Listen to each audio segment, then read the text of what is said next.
Genesis, Bereshit, chapter 35.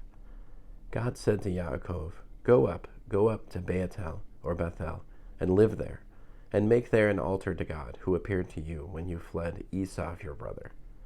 Then Yaakov said to his household and all the others with him, Get rid of the foreign gods that you have with you, purify yourselves, and put on fresh clothes.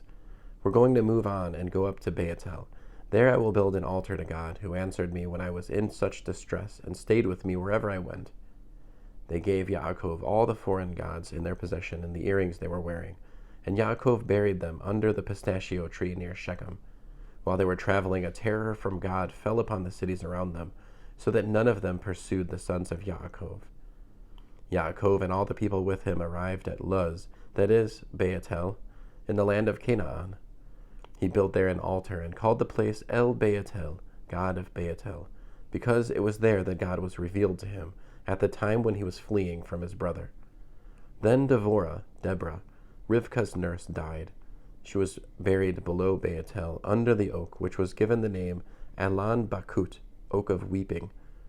After Yaakov arrived from Padan Aram, God appeared to him again and blessed him.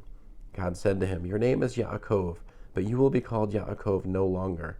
Your name will be Israel. Thus he named him Israel. God further said to him, I am El Shaddai. Be fruitful and multiply. A nation, indeed a group of nations, will come from you. Kings will be descended from you. Moreover, the land which I gave to Abraham and Yitzhak I will give to you, and I will give the land to your descendants after you. Then God went up from him there where he had spoken with him. Yaakov set up a standing stone in the place where he had spoken with him, a stone pillar. Then he poured out a drink offering on it and poured oil on it. Yaakov called the place where God spoke with him Bethel. Then they traveled on from Bethel, and while there was still some distance to go before arriving in Ephrat, Rachel went into labor and had great difficulty. She had great difficulty with it. While she was undergoing this hard labor, the midwife said to her, Don't worry, this is also a son for you. But she died in childbirth. As she was dying, she named her son Ben-Oni, son of my grief. But his father called him Binyamin, son of the right hand, son of the south.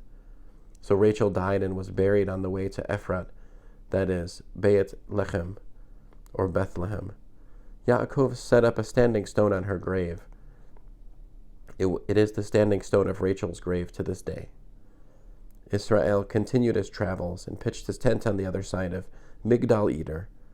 It was while Israel was living in that land that Reuven went and slept with Bilhah, his father's concubine, and Israel heard about it. Yaakov had 12 sons. The sons of Leah were Reuven, Yaakov's firstborn, Shimon, Levi, Yehudah, Issachar, and Zebulun. The sons of Rachel were Joseph and Binyamin.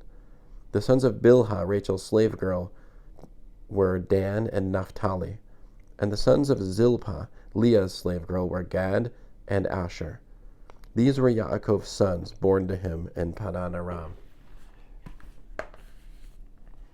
Yaakov came home to his father Yitzhak at Mamre, near Kiryat Arba, also known as Hebron, where Avraham and Yitzhak had lived as foreigners. Yitzhak lived to be 180 years old. Then he breathed his last, died, and was gathered to his people, an old man full of years, and his sons Esau and Yaakov buried him. End of Genesis, chapter 35.